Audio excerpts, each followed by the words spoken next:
So,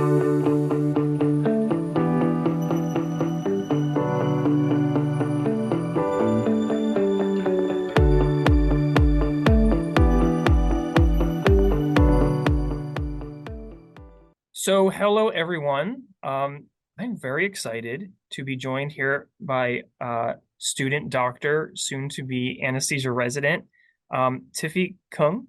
Can you introduce yourself and tell everyone what your role is and what we're about to do here? Hi, everyone. Thanks so much for having me, Dr. Mahoney. And my name is Tiffy Kung, and I am a graduating student about to enter residency at University of Michigan, the anesthesia program there. I am currently the ASA Medical Student Component Senior Advisor, and I just love connecting with students. Well, we found that the best viewed episodes we make are the ones that talk about the application process for anesthesia residency. And while we give it from the point of view of program directors, it does seem that there are a lot of medical students who are interested in the things we have to say. So we had a great idea of joining up with the ASA medical student component and collecting questions. So Tiffy, you reached out to all of the members of the medical student component and collected questions. Is that correct? Yes, so every month we have our ASA MSc secretary send out a newsletter to our medical student members of ASA, and I believe there's probably over 4,000 at this point. So those emails get sent monthly. We made a Google form and kind of divided different sections for the Google form to discuss within this podcast episode about ERAS, about signaling, about how to make yourself a competitive applicant, about research, anything that students might be interested in learning more about as they prepare for upcoming matches. And so far, we've received dozens of questions, and a lot of them are very similar, actually. So I think we're going to choose some of the most frequently asked questions and try to take it from there, right? That sounds great. So I know there's a lot of anxiety associated with the application process. You just went through it. You were very successful, but I'm guessing you had a little bit of anxiety too. So we'll try to see if we can alleviate that by doing some real talk. So we got questions, and I'll give you my point of view as a program director. Now, a little bit of a boilerplate caveat before we start. I am a single residency program director. What I say is not going to represent the opinion or the point of view of all program directors. I'll do my best. I think the way I do things is fairly common, but I'll definitely let you know if my point of view is not going to be super generalizable if I'm answering a certain question. So let's get started. Fire away. And I also want to say, from my perspective, I will chime in and give some of my personal experiences, but I do try to make my answers generalizable. So my first question will be about away rotations. And several individuals asked this, and they said, do you think away rotations are becoming an unofficial requirement for anesthesiology applicants? And how many away rotations should one complete for students without a home program? And kind of a third dimension to that question is how should international applicants approach away rotations since they do not have access to VSLO? This is a very loaded question. So the last one, I don't know if I can give a totally accurate answer logistically. I'll start with is it an unofficial requirement? No. However, I think that away rotations have become much, much more important. And I think that that's motivated in large part by the fact that we're getting less data, less information as program directors. And it's not that the data we have is always perfect. If a person is AOA top of their class, that actually doesn't always say a lot about how they're going to perform as a resident. Increasingly, step one is now pass fail, which I think there are a lot of good things about that. But a lot of the dean's letters or MISPs have become very opaque. It's hard for program directors to get meaningful information from many of them. For those of you who are at a medical school who does strict and rigorous ranking and it's difficult to get good grades, you might be better off because I can get more information from that dean's letter. The more competitive medical schools especially have made it very, very hard to learn anything about the applicants that are applying to your program. For that reason, we have put a big emphasis on trying to attract great students to do away rotations. And over the last 2 years, close to 50% of our incoming class is comprised of people who've done an away rotation. That means that 50% aren't, right? So we're getting great residents who haven't done an away rotation. It's not so much that they're at a disadvantage. It's just that the people who do an away rotation are at a huge advantage. And it also, to a large extent, and this is where maybe what I'm saying isn't totally generalizable, but for our program, once you rotate here, and we've had a great experience with you, everything else on the application means quite a bit less. I would encourage people to do away rotations. It depends. The number you want to do really depends on the time that you have. More can be better, right? Because more is going to give you an opportunity to see more programs. So it's better for you to have insight into the programs that that you're having experience rotating with. Programs have wildly different cultures. So let's just get rid of the notion about like making you more competitive or helping you match. Program A and program B might seem very similar on paper, but that intangible aspect, what's the culture like, what's the learning environment like, what's their approach to teaching like, can be wildly different. And the only way to get a really good feel for that is to do an away rotation. Obviously, you can talk to residents, you can do research. So they're hugely important for the discriminating applicant who's looking for the best program for themselves. But however, they also are now very important for increasing your odds of matching. In terms of international students, I'm not quite sure exactly about not having access to VSLO. I do know that here, Icahn School of Medicine uses VSLO. I know that it's much more expensive to do an away rotation as an international student. Maybe that's because they don't go through VSLO exactly. I'm not quite sure. But there's at least here, a big monetary difference in the cost of doing an away rotation. I would say if you're an international student, they could become even more important for you. Yes, you're at a disadvantage being an international student going into the match. And again, that disadvantage can be mitigated to a large extent by being an awesome person to work with that people spend some time with. Wow, yeah, I think, the whole away rotation debate has been, I guess, very contested because of the increase in competitiveness within the anesthesia, application process, and with so many applicants applying to each school, it's really hard to set yourself apart. And I will say that I completed 3 away rotations, and that was very specific to my own situation because I only have one family member in the US, and I really valued my partner and my fiance's geographic location requests. That's why I did 3. But then, when students ask this, I really tell them, like, do you feel like you really want to get to know a certain program more? And do you feel like you want to be in a geographic location that you hadn't had experiences in before? So I really do think it's very personal to each applicant. And thank you so much for answering that in such a comprehensive manner. Can I ask you a question, Tiffy? Mhm. Did you end up matching at a program at which you did an away rotation? Yes, but so I matched at University of Michigan. However, day 1, they actually told us doing an away rotation does not guarantee that you will get an interview.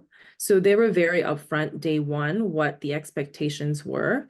And I think it's very important for applicants to know which programs are not going to guarantee an interview, even if you do an away rotation there, because as you mentioned, it's very expensive, not only for international students, but for, domestic students to be going to these away rotations. That's actually a good note. Look into how different programs do it. Maybe it's not really going to give you much of a leg up if you're not guaranteed to meet the program director. That being said, even with those conditions, I would have to assume that it helps you match there. But obviously, it's not my program, so I can't say that for sure. Yeah. Anyway, let's try another one. This next question here, there's also multiple parts to it. We talk a lot about how increasingly competitive the field is. How can the students set themselves apart, through personal statement and through extracurricular activities? And what can students do in terms of extracurriculars to show interest in the field of anesthesiology? And let me see. Is there anything specific that you look for in an anesthesia applicant? So I'm going to give you my point of view. I think it's somewhat generalizable, but this is again, caveat my take. I tell students here, I tell every student I meet with, that you don't really want to take the approach of thinking that there's a checklist of things that you want to cover. Like, oh, I need to have the research, I need to have the, when I applied to anesthesia residency, I didn't have the research, but I had really committed myself to education. I did simulation education, even as a student. And it was an area in which I could speak passionately about something that I was very involved in. I was involved in many different student groups, some more than others.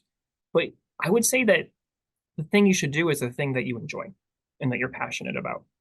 And then that's going to be something that you can speak about with real earnestness, sincerity, and passion during the interview. And we can see that. When someone is involved in some student activity and you ask them about it, you can tell when they're not really super into it. And, that's not helping me get to know the person very well. So for you, maybe, for you, the general you, maybe that's going to be education. Maybe that's going to be a specific student group. Maybe it's the free clinic. I want to see that you were really invested in something because a large number of shallow experiences is more likely going to translate to more of a shallow interaction with the residency program you're joining. But seeing that you were committed in one, maybe two domains looks a lot better. That application needs to tell a story. You want to look at your application and say, okay, if I'm a residency program director, I'm an interviewer, like what is the one liner I'm going to walk away from this application with? Is that one liner going to be someone really, really committed to research who has a lot of experience putting together research projects and writing? That's fine. That's great. There are some programs I would love to see that. Oh, this is the person who was the president of the specific union, student group, was a real activist and is passionate about this topic, went into the community and taught people. That's great too. Maybe this one resident I had just became chief resident. You know what that story was?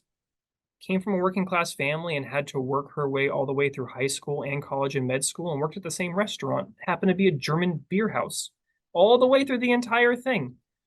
Even had to wear the funny like on German beer hall outfits that everyone wore. But like, oh, she's the one that really had to work hard to get herself through, and that showed character. So what's your story gonna be? I completely agree with everything you said. I think when other students ask me, what can I do to do this? What can I check box?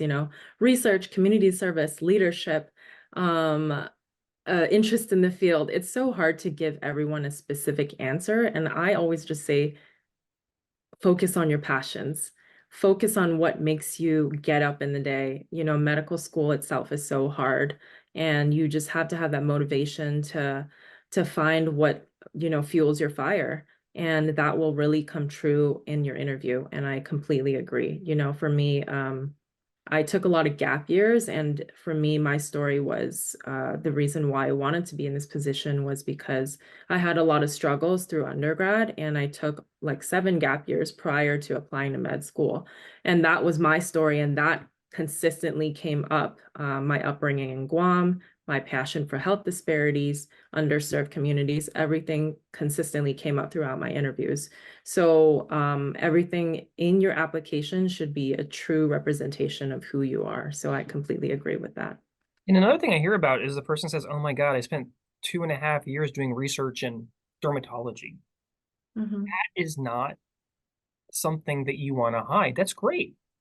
You had a mentor, you worked closely with them. So what? You changed your mind and decided anesthesia later on. So did the majority of people in anesthesia. Very, very few of us started medical school thinking anesthesia. So if your thing was research in a different specialty, I want to get a letter from your mentor. I want to hear all about the experience, what made you so passionate to continue with that research. That's a translatable set of experience. You can also now do research in the field of anesthesia. So that is the kind of thing people get worried about. I would say no, advertise it, let it shine. It's actually going to look good. The next question is, how many letters of rec do you need from anesthesiologists? And what specialty should I ask for a LOR from? So I think you need 2. If someone's application only has 1 letter from an anesthesiologist, I'm not saying, oh, well, they're excluded. Like, take them off the list. If it's a meaningful letter from one anesthesiologist, that's fine. 2 is probably better. Now, I just mentioned If you did research, I want to see a letter of recommendation from the research mentor. This is meaningful research. This is, you spent 2 years really working on a project. If you did something small over the summer, wasn't a big deal. We don't need to see a letter from that research mentor. But any meaningful experience that you had in the course of medical school that involved a large degree of interaction with a specific faculty member, that faculty member is going to be a great letter writer. And that can be from any specialty. Now, let's say you're not in that boat and you're like, listen, I just have a couple letters from anesthesiologists. Who else do I need? You can't fail with a good internal medicine letter. Um, Anesthesiology really is, to a large extent, perioperative medicine. Surgeons get to forget about 90% of what they learn in medical school. We don't. We're the real doctors in the operating room. So internal medicine is always a good bet. That being said, let's say you were on neurology, you had a really great relationship with the neurology attending. That could be a great letter if that person's gotten to know you and can really speak to the person you are. A lot of letters end up just being so much extra paper in the application that's not very meaningful. So you want it to be something meaningful. I know a lot of schools have kind of a standard letter that the Department of Internal Medicine will write for applicants, but it can be very meaningful because they have a system whereby they incorporate a lot of meaningful feedback quotes from the rotation. That can be good because actually I can see some meaty comments about your performance. Otherwise, you want people who can really speak to their experience with you. There are some letters that get people interviews. Remember, there's one letter which said something like, "This guy's amazing. Don't miss out on the opportunity. Have such a wonderful young man join your department." I mean, it was so enthusiastic. It was really kind of the make or break thing that decided me, I'm going to give this guy an interview. So yeah, you want people who can speak to you. Otherwise, I guess my short answer is internal medicine. Awesome. I think that helps clear up a lot of confusion. And I think, just getting letters from people who know you well and know you beyond just one or two interactions, but who have worked with you for an extended amount of time. A question about the ERAS application. How do you address any red flags in your application, whether that's a step 1 or step 2 failure, gap years after med school, etc.? You want to confront it head on. Um, we do take these things into account. Some explanations actually seem to hold more water than others, but you definitely want to address the elephant in the room when you think you have a major red flag. However, some things aren't really red flags. You said gap years after med school. That might be a red flag, actually. You definitely want to account for it. Gap years in general, like you said, you have a lot of gap years in your education. Sometimes they're amazing. Sometimes like what happened during that gap year is the story we want to hear that gets you into medical school. I would sit down and talk with your advisors to have a really good strategy for how to address it. You know, a lot of people have personal crises that occur around the time of major exams. Sit down with your advisor and make sure that the story you're giving holds water, sounds convincing. It doesn't just sound like a cheap excuse, I guess. But people are pretty understanding.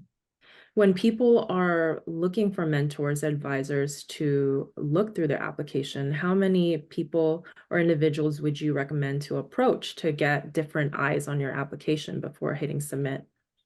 The best person to look at an application is a residency program director in that subspecialty. I know here at Mount Sinai, I and my colleague at Mount Sinai Hospital on the east side make ourselves very available. So that's the best person. Now, many of you are listening to this and you're saying, I don't have a Department of Anesthesiology or residency program, so that's not a resource. You should have advisors in the medical school who are going to help you with that. That would be another good person. So, number one, anesthesia residency program director. And then after that, if not available, your academic advisor.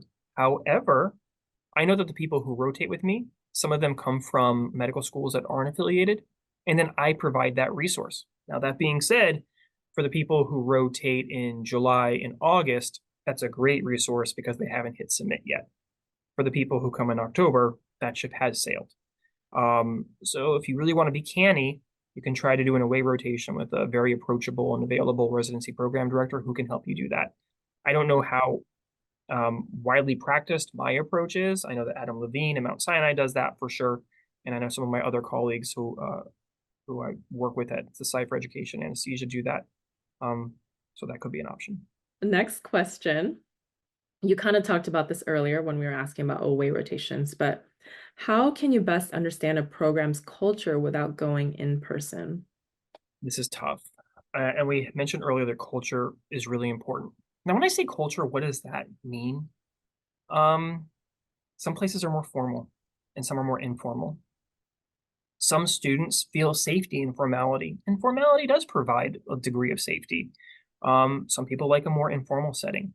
What's the teaching style like? Is this a program where the residents are given more autonomy, or is it a program where the residents are getting pretty explicit instructions from the start of CA1 there at the end of CA3 year? Again, both of those are very effective ways to teach, but more effective with certain people than others. You want to know who you are. Is it a social program? I'm in New York City. We probably have many fewer married residents than a program in Central Michigan, I would guess. So you want to know if you're going to socially feel at home with the other residents there. The best person to talk to are residents. Now, that being said, culture, it's like water for a fish. The fish doesn't know even know they live in water. It's just there. It's the thing they live in. So sometimes the residents might not actually have the ability to step outside and give you a really objective take on the culture. So maybe pointed questions to residents during the process. Hey, I've heard that some programs give more autonomy than others. How do you feel about the degree of autonomy? Um, Mhm. do you feel like this is more of a more formal environment, or is it more informal? A lot of joking around. Where do people congregate? It's really funny. The way, like the geography of a hospital majorly impacts the culture. Like, for example, we have a big lounge and we don't have a lot of offices for the faculty, and we're in New York. Real estate's expensive. So everyone's in the lounge, really social. I've been to other departments, trained, worked. All the faculty have offices.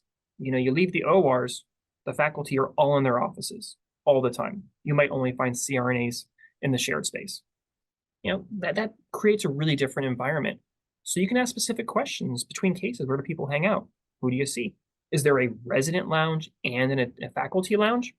That radically changes the interactions between residents and faculty. I'm not gonna say better or worse. More formal places might have that kind of structure. So maybe try to ask specific questions. I gave you some examples that can help you really get a sense, because the residents themselves, they don't know how different it is outside of their program. They might just be like, oh yeah, the culture's great.